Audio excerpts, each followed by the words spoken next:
Hello, this is Ron Paul with your weekly update for Monday, March 30th.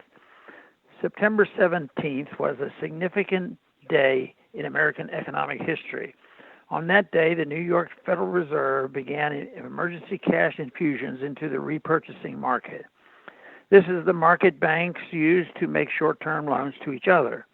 The New York Fed acted after interest rates in the repo market rose to almost 10%, well above the Fed's target rate.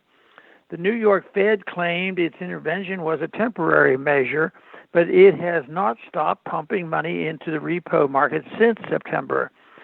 Also, the Federal Reserve has been expanding its balance sheet since September.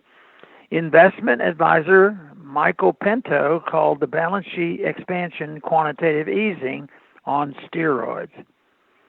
I mentioned these interventions to show that the Fed was taking extraordinary measures to prop up the economy months before anyone in China showed the first signs of coronavirus.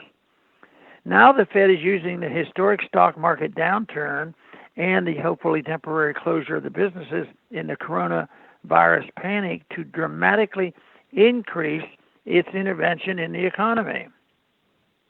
Not only has the Fed increased the amount it is pumping into the repo market, it is purchasing unlimited amounts of Treasury securities and mortgages-backed securities.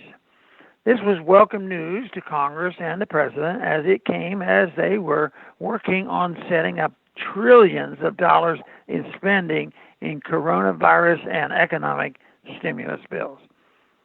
This month, the Fed announced it would start purchasing municipal bonds, thus ensuring the state and local government debt bubble will keep growing for a few more months. The Fed has also created 3 new loan facilities to provide hundreds of billions of dollars in credit to businesses. Federal Reserve Chairman Jerome Powell has stated that the Fed will lend out as much as it takes to revive the economy. The Fed is also reducing interest rates to zero. We likely already have negative interest rates because of inflation. Negative real interest rates are a tax on savings and thus lead to a lack of private funds available for investment, giving the Fed another excuse to expand its lending activities. Eventually, the Federal Reserve created consumer, business, and government debt bubbles will explode, leading to a major crisis that will dwarf the current coronavirus shutdown. The silver lining is that this next crisis could finally demolish the Keynesian welfare warfare state in the fiat money system.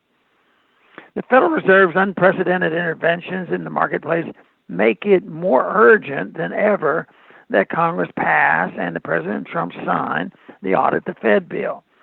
This would finally allow the President to people to learn the truth about the Fed's conduct of monetary policy.